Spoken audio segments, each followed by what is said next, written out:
Okay, so if I save the bill, I can then view the journal, see how the journal is constructed.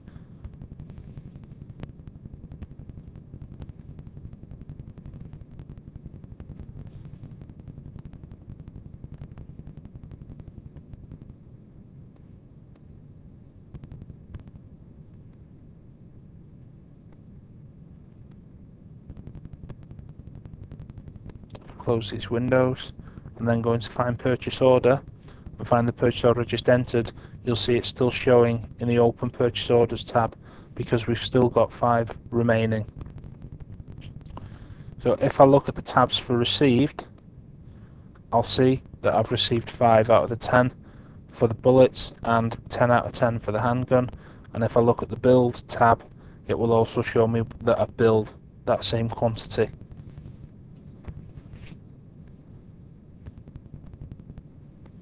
I'm going to create a new purchase order for a UK supplier.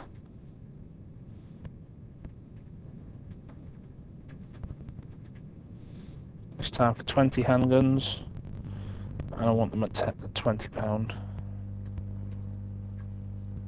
Oops, £10.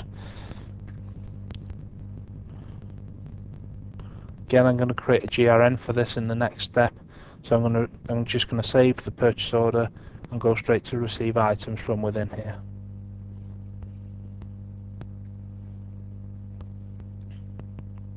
Okay, so we're going to receive 10 of the handguns,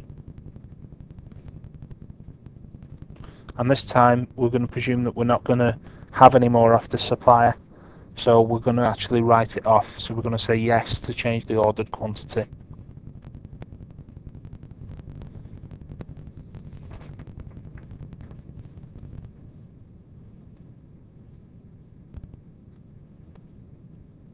So if I go back and have a look at the purchase order,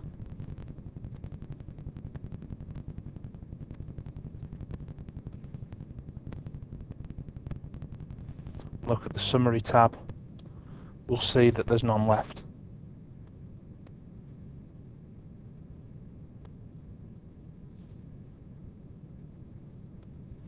Now I'm going to create a bill from that GRN I just created.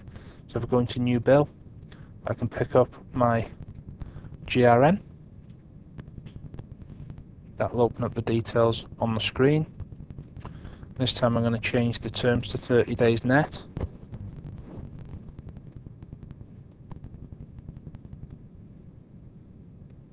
The total is going to be 110 because we're going to make some changes.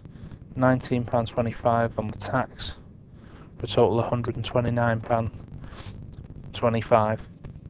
So what we're going to do here is we're going to say that the supplier originally said they'd sell these to us for £10, but on the bill they're actually saying that they're now £11. So before we actually save this bill, we're going to create a debit note. This debit note will be obviously for the 10 items by the £11, and I've changed the wrong quantity there. That's the quantity. I wanted to change the cost. Let me change the cost there.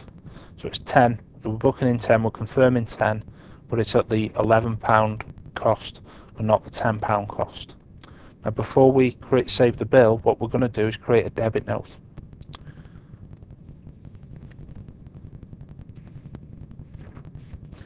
Now, this debit note will then basically say that we're not going to accept the difference for what the increase in cost. So if we wanted to accept the difference, we could click accept the difference on that, and it will basically put it in as normal with the cost of the goods going in at £11 rather than £10. But if we know that we're not going to be paying that, we're going to be paying the £10, we can create the debit note at this point. And creating the debit note at this point will actually put the goods in at the £10 cost and not the £11 cost. So on here we can see we've got a difference all in all of £10 for the 10 times £1, and if I view the journal for the debit note, we can see that it's put in against inventory control, it's booking them in at £10.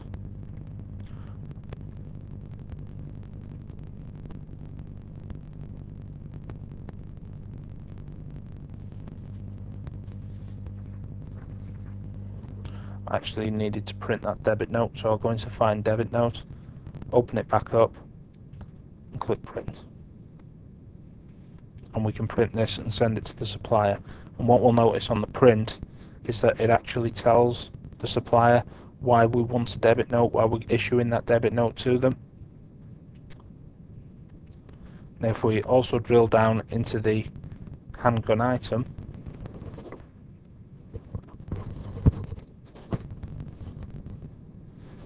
look at the costing tab, what we will see is that the average cost has been updated at the £10 and not the 11 from the last bill.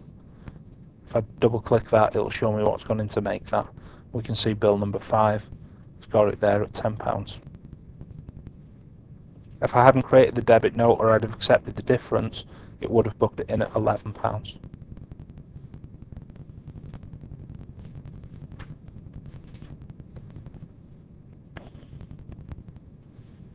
I'm going to create another purchase order for a UK supplier.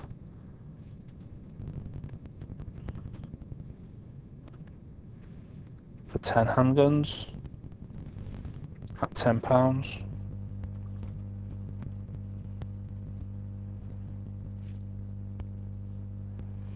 And again, I'm going to create a GRN for this PO, so I'm going to stay within the PO and click the Receive Items button to create the GRN for me. I'm going to receive all of the 10, so I'm just going to save that GRN, and now I'm going to receive the bill straight from this GRN as well.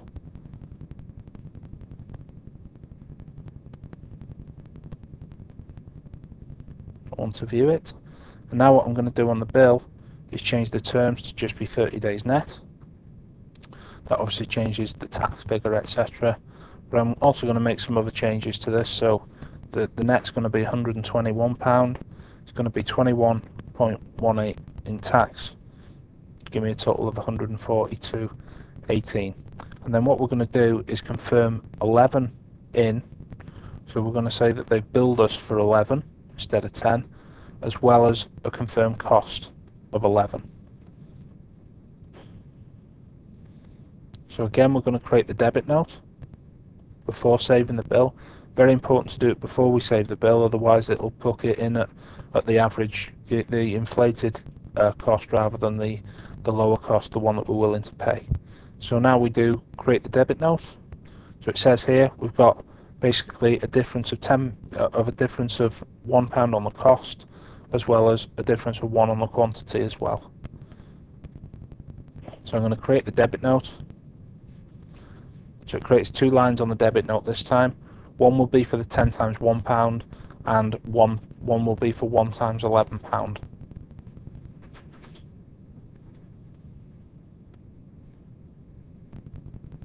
Again, if I print that debit note out, we can see there what it's done. So we've been invoiced for 1 more and we've been charged an extra £1 as well. If I go back to the bill and view the journal, then we'll see that we've got an over invoice control nominal there for the extra 1. And if we go back to the bill and drill down into the item ledger and go actually into the item ledger tab here, item ledger shows all the movements on all the stock that we've got in and where it came from basically.